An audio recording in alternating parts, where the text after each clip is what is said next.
Welcome back to the Tracie Trendy Show, my lovelies. It's another day, it's another dollar, and guess what? It's another round of reckless entanglements. Loves. First on the docket is Courtney and Will. This is the guy that I thought had some sense. He's ready to pop the question and make an honest woman out of Courtney. Straight from the poke. He's going to propose, all right? And he tells her mother that. And he promised the mom that he's going to make her daughter happy and safe. And the mom says she likes to hear that. Even though, my loves, that mom has every reason to feel uncertain about this relationship because Will turns out to be a super freak, all right? Not a freak, a super freak. And he has designs for Courtney and already has the ropes on the bed. He gonna tie her up. And he has some extra stuff there too. And I'm like, did you guys even talk about this? This is kind of off the deep edge, okay? Especially because you imagine coming out of prison, you think this guy's gonna be the trick, and he's gonna make you the trick. Oh my gosh! All right, well, we're gonna have to stay tuned on that. So moving on to Alexis and Julius, they wake up. And the eggplant was great, according to Alexis. They did it straight without a glove. And according to Julius, his pullout game is strong. But we know that's a lie. All right. So what? Later on, Julius opens up about his family. We find out that his daddy, his own pappy, was a jailbird and wasn't around much, leaving the children with a mom who was hooked on the bottle, all right? And probably the reason why she didn't come visit him for 6 years because she probably lost her license. You may have a few DUIs, maybe. I'm just guessing because I don't think mom could be behind the wheel. Anyway, Julius feels a certain way about them not visiting him in prison, even though he doesn't say it. His expression tells everything. His sister, who's a single mom, says, I can't do it. But doesn't explain why no one bothered to call. I just don't understand that by calling. But anyway, his choice. And I think Julius was probably in juvenile hall as well. And they probably like, you know what? He just gonna have to learn his lesson. Anyway, Julius wants to leave all that bad energy behind with his family. And loves, this is the episode when Julius is preparing to meet with Ashley. He's not meeting with her. He's preparing to meet with her. And he has this bird wondering where he is and why hasn't he called to wish her a happy birthday because this is Ashley's birthday. Anyhow, she's like wondering, shoot, when you were in the poker, you were blowing me up. Now I'm just like parched for this call. And Ashley's very thirsty. And she's wondering where that eggplant was. And I'm going to say that eggplant was planted in Alexis making a baby. So after visiting the family and heading back to Alexis's place, he decides to throw Ashley a bone, literally and physically. All right, he hits her up right in front of Alexis, who was quite suspicious. She's like wondering, what's going on. But on the other hand, she's just a doormat, and doormats do what doormats do. In the meantime, Julius calls up Ashley on her birthday, and she's been waiting all day long. He says he'll be there in 15 minutes, and she's like, bet. And she's so excited, she got to chomp on some beef jerky. I'm like, woman, who does that? Who? Not when you're trying to get down. Anyway, moving on, the next person on the couple on the docket is JK and Brooke. They get it on in a nursing room with a porta potty, walker, and used sheets. Loves, Brooke initially didn't want to get down like that. But JK said, I'm tethered to this home by an ankle monitor. Take it or leave it. And she takes it and holds on with all her might on that bed rail. I guess that came in mighty handy. And never mind that there are other people outside that door. And after a while, Brooke said she didn't mind this piss pot and used sheets and walker. It was a 10 out of 10.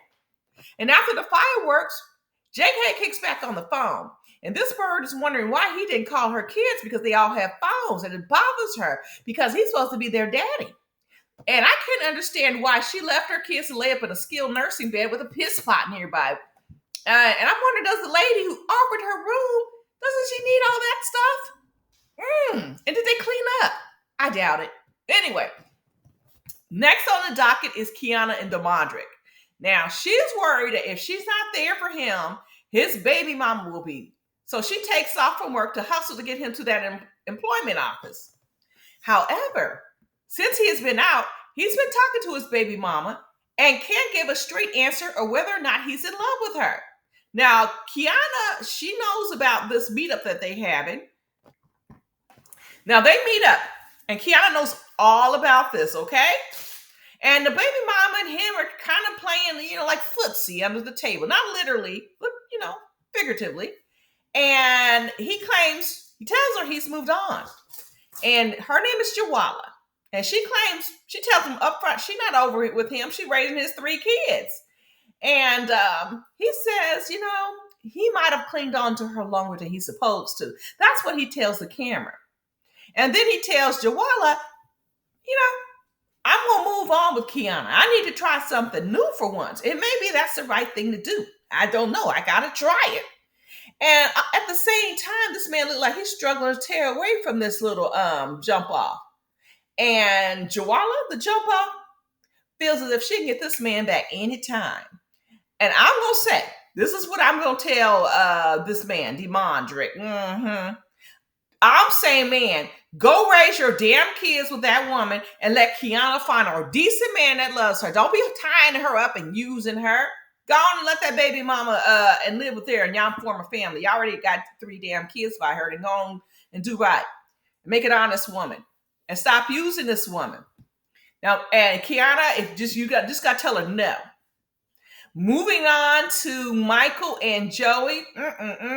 Joey thinks he can make decisions for Michael, just like lead them in the right direction. But according to Michael, he's not a child, he's a crackhead. In record time, he's already screwing around with the prison system by not reporting to his PO. I mean, it's like pulling teeth to get the man over there. And Joey is seeing red flags. He sees that Michael is not an honest person because he's already talking about hating the sober house and talking about not returning there. And Michael, he resets his phone and gets reconnected with his friends with benefits. Who knows? Who knows what time it is? They said all the bottoms are going to be happy because he's a top. And in the meantime, Joey feels overwhelmed and frustrated with Michael, the crackhead. Now, that's another one who needs to leave. And I think Joey's on the verge of leaving Michael. I think they are probably already split up. And I think if Deandrich, if he was any kind of man, he'd save an ounce, do an ounce of decency and cut off Kiana. Cut her off. He probably groomed that girl. Oh, Lord. Moving on. On the docket next is Brooklyn and Brian. Now, Brooklyn, this is the one who didn't want to hear what her brother had to say. She finds this photograph of a thought in his tablet case. And he hangs up. He has no answer for her. She's driving around town trying to make sure his stuff is right, and he has no answer. And then he calls back, and I'm wondering, is he going to call back with an answer? And no, he doesn't have an answer. He just says it was some old picture, and I'm like, I don't know. I don't know. That doesn't sound right. He calls back with that weak-ass response, and he tells her, why don't you just wait? Wait until he comes out before she turns psycho. And I'm like, another person who needs to cut the ties. Brian is not showing anything, nothing. And, she's going to be wondering about Miss New Jersey. If he's already got pictures of Instagram models. All right, my loves, I'm going to end it here. This is not the end. We always got to talk about what's going down between all of this stuff. I mean, really, this is crazy, but this is very messy. And I love this reckless entanglement, my loves. But yeah, let's talk about it. Subscribe if you have not subscribed. Drop a line below. Hit that notification bell. And I always like the video, my love. And I'll catch you all out on the flip side.